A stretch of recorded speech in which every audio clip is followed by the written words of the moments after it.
Monsieur le Président, mes chers collègues, l'alimentation est un sujet essentiel qui doit tous nous préoccuper. La mise en place de dispositifs visant à améliorer la qualité de notre alimentation, à soutenir la production et la transformation locale, en privilégiant les circuits courts, est indispensable. Cette stratégie nous impose également une réflexion sur les changements profonds de notre alimentation et de nos modes de consommation. J'appartiens à une génération de femmes et d'hommes pressés qui ne prennent plus le temps de cuisiner. En 30 ans, le temps passé à la préparation des repas à domicile a diminué de 25%. Nous recherchons sans cesse à diminuer le temps consacré aux tâches domestiques, assimilées effectivement à une contrainte. La cuisine en fait partie. Si l'on peut prendre encore plaisir à cuisiner, ce n'est plus que pour des occasions particulières. Dans le même temps, le budget des ménages consacré à l'alimentation n'a cessé de diminuer. Depuis les années 60, période à laquelle l'alimentation représentait 35% du budget des familles, pour ne représenter aujourd'hui plus que 20%. Si la hausse du niveau de vie a pu avoir une incidence sur cette diminution, cela s'explique aussi par le nouveau besoin des ménages de dégager du pouvoir d'achat pour d'autres dépenses, parmi lesquelles le logement, les loisirs, le transport. L'alimentation n'est plus une priorité, notamment chez les jeunes générations. En effet, la part budgétaire consacrée à l'alimentation par les jeunes de 25 à 29 ans est inférieure de 6 points à celle de l'ensemble des ménages. L'avoir semble être devenu plus important que l'être. Le contenu du panier alimentaire s'est également profondément modifié. Les plats préparés et les produits sucrés transformés ont pris le pas sur les aliments à cuisiner. Ils sont, comme vous le rappelez dans ce rapport, en augmentation de 4,4% depuis les années 60. Les supermarchés et hypermarchés sont devenus les principaux lieux de consommation.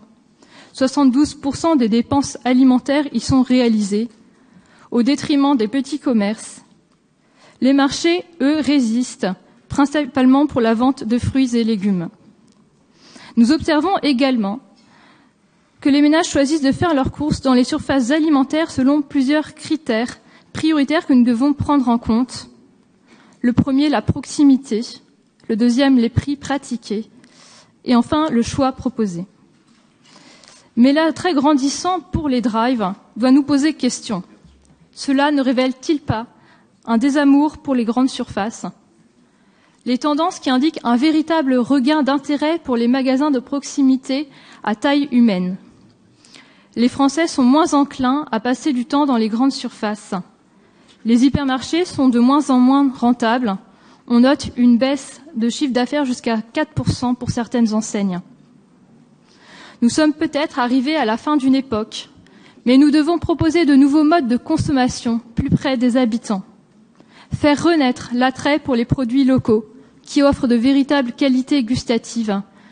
Lutter contre l'image de produits chers en diminuant le nombre d'intermédiaires.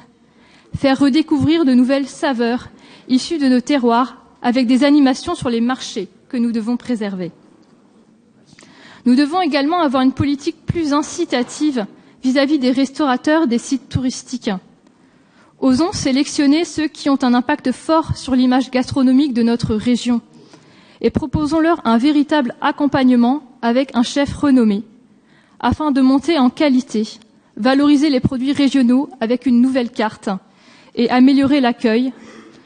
L'idée est de s'inspirer de la célèbre émission Cauchemar en cuisine avec Philippe Etchebest, qui peut-être accepterait ce défi. Un changement des mentalités doit avoir lieu.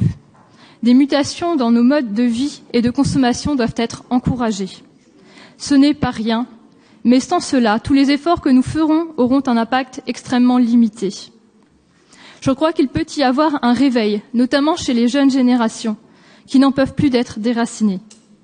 Offrons-leur la possibilité de découvrir les richesses de nos terres, qui sont interdépendantes, qu'elles soient alimentaires, culturelles, patrimoniales, historiques ou naturelles. Car c'est dès le plus jeune âge que l'on peut sensibiliser les adultes de demain à leur environnement, en faire des ambassadeurs de notre art de vivre. Cela pourrait se traduire par la mise en place d'ateliers découvertes dans les écoles de la région. Nous devons réapprendre à prendre le temps, mettre fin à cette course effrénée de notre mode de vie actuel, guidé par la recherche de l'avoir.